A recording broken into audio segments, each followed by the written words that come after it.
Here we are at America's Health Insurance Plans Institute in Nashville. And I'm excited to be here because I love anything to do with workflow. Even they're talking about workflow right here, manual workflow, risk adjustment. And I'm over here in the 1300 row. There's this Doug guy I want you to meet. Here's Doug. How you doing, Doug? Hi, Chuck. Good to see you again. Good to be here. Appian, I've been following you guys for years. In fact, I think I've been to every Appian World Conference. That's awesome. A lot of what I know about modern business process management has comes from reading your white papers and your YouTube videos and so forth. Sure. And so now you're here at a healthcare conference, a health insurance conference. Right. And I'm so excited because anybody who's watching this video, who follows me on Twitter or reads my blogs, knows that I'm just kind of a big fan of BPM in healthcare. So I'm here for you to wow me. All right. All right. So tell me a little bit about yourself and then a little bit about the demo that we're about to see. Sure. So my name is Doug Gruber. I'm a senior solutions consultant for Appian, and what I do every day is describe to people how they can use this great technology to solve their problems. And so here at the healthcare show, we're talking about payers and how they handle provider credentialing. So we have a demo put together that talks about how you might use Appian to build an application to do that. Fantastic. Well, let's see it. Sure. So if you look at this screen here, I'm going to show you on the big screen, and then we're going to look at an iPad so you can see how we developed this once for the web, and now it's deployable on the iPad and Android devices. Natively As a native app, designed once, used multiple places. Very impressive. Okay, let's see it. Sure, so just a little bit of background. Point at what we're looking at here. Stick your finger in there. Sure, we're looking at records right here, and this is our Tempo user interface experience. You can see there's tabs of different things. We're going to focus on records right now. So what are records? Records are how we organize data. So in this case, providers obviously are a type of data, and so we're not storing the provider data in our system. We're integrating with existing provider systems, such as Facets or Visual Cactus, things like that you might have in your organization. But we're going to allow you to see that data through our application portal and be able to interact with it and use it for filling out these visits. That's really cool because, in fact, I was tweeting a blog post on Appian website about how the myth of a single bank record is a myth, and people have been saying, that's sort of similar to healthcare. Right. Fantastic. What's next? So if we go over here, I'm going to move back over here so I can kind of control the mouse a little bit. Okay.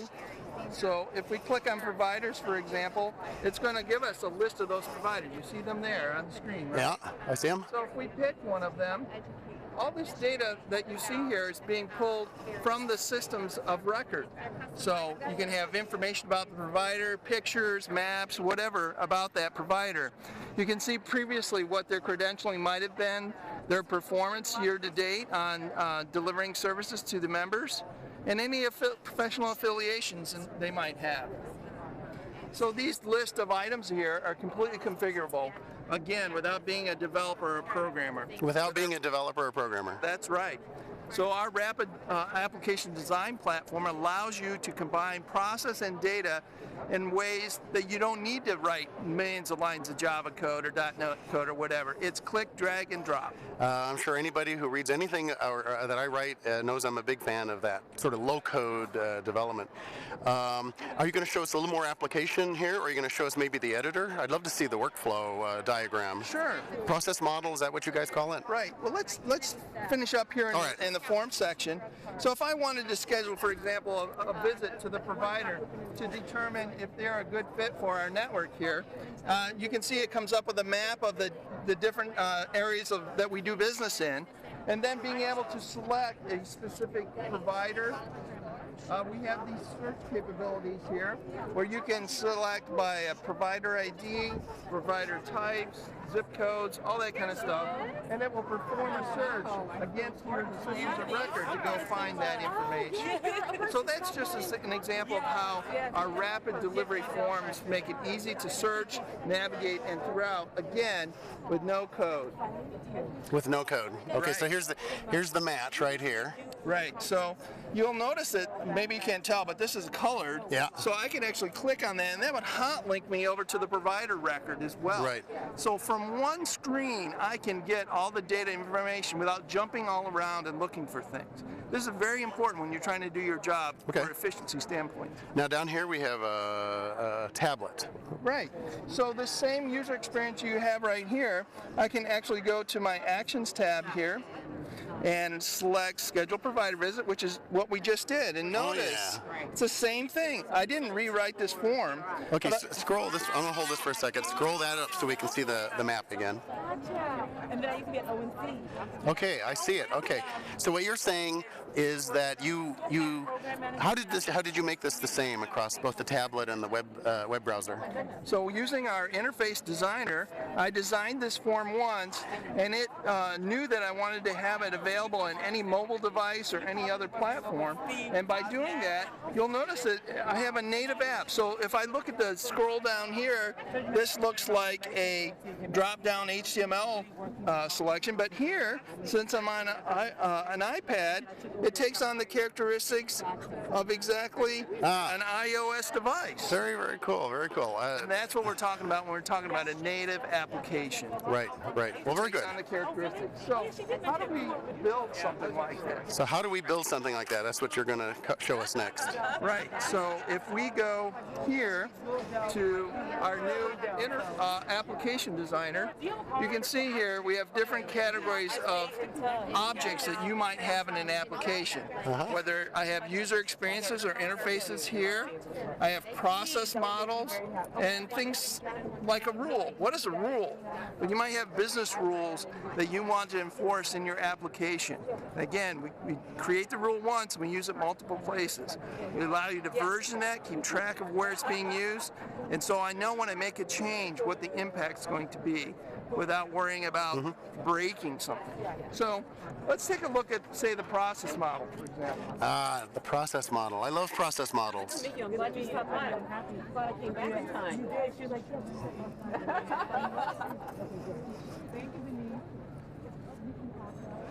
So I'm going to come back around here, and this should open up the process model.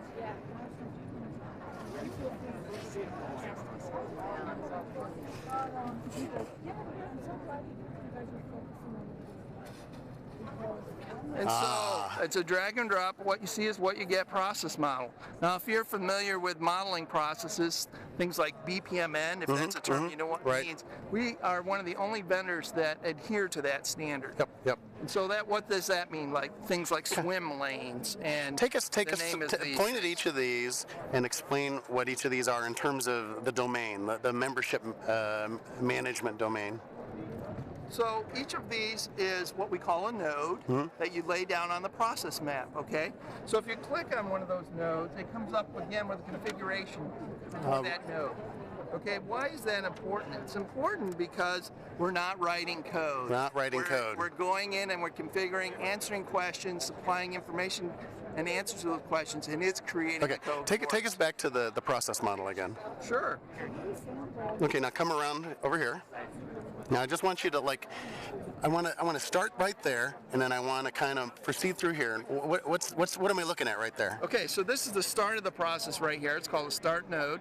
So we're going to initiate the process. Perhaps there's some front end data we want to load into the process. That's where that would be done. Yeah. This next one, post visit to newsfeed. We have a social capability in our product that allows you to post to news feeds, whether that's in our product or somewhere else. We can send emails, we can call web services, post things to RSS feeds, things like that. So this BPM, modern BPM platform allows you to create applications low code without having to write a lot of code. It automatically is generating native mobile apps, and it's even integrated with social media. Absolutely. Let's go on here. So the next thing that happens is that we schedule a site visit. Now this is what we call a task node. So this is going to be assigned in this case to the account executive. So that means that they're going to get a work item or a task on their to-do list. And so they'll get an email notification of that. They might get posted to their news or social feed the fact that they've been assigned a task. and then they'll be able to click on it and take action and move it on to the next step of the process. Very good. Now, there are very important characteristics about that. Well, how do we know who it gets assigned to? Are there escalations? Yeah. Things like that. Those are all business rules that they're easily configurable inside the product. Yeah. The whole escalation is so important, and it's one of the most valuable aspects of intelligent task management. Okay, let's take us another step through here. So once this is done, it moves on to the next step where we're going to complete the site visit. What does that mean in the context of our application today? That means we're going to have someone go out remotely to the doctor's office and have them interview them. And so they would take their mobile device with them and be able to fill the form out right online. Instantly, that data is sent back up to the host system. Now, let's say there's some place where they can't be online. Well, we just released a capability that allows you to go offline with your forms and interfaces. Wow, that's very powerful. I don't need a network connection. I can fill the form out. When I get to a place where I have a connection, boom, it goes up to the server. Well, I think that's, I know we could go on through the rest of the workflow, and I love that kind of thing, but I'm not, we're going to draw to a close here. Let's see, you guys, what, cloud-based? How does that work? So we have two options available. One is cloud-based, which a very large percentage of our customers now are choosing that option. It's very effective. Some might use that for development and testing and do on-premise for their live production. You can go back and forth. Some folks, depending on the time of the year, need more capacity, so they might move their on-premise installation to the cloud. We allow you to move your system back and forth. That's very important in today's world. Very good. Okay, let's walk over here to these icons, these logos up here, and I think it'd be a good way to close out. And if you could just give us like 30 seconds on each of these. Okay, so what's going on here? Why do you have process? So one of the core foundations of most every application you build out in the world today is there's a process with it. That's what differentiates you as a customer, how you do business. So being able to configure your process exactly the way you need it to have is going to be a huge differentiator in your business, whatever it is. Mobile. Well, there's no such thing as creating an application today without considering mobile. That's just ridiculous. So we allow you to create the application once and use anywhere, whether it's on a web browser, on a mobile tablet, or a phone. Social.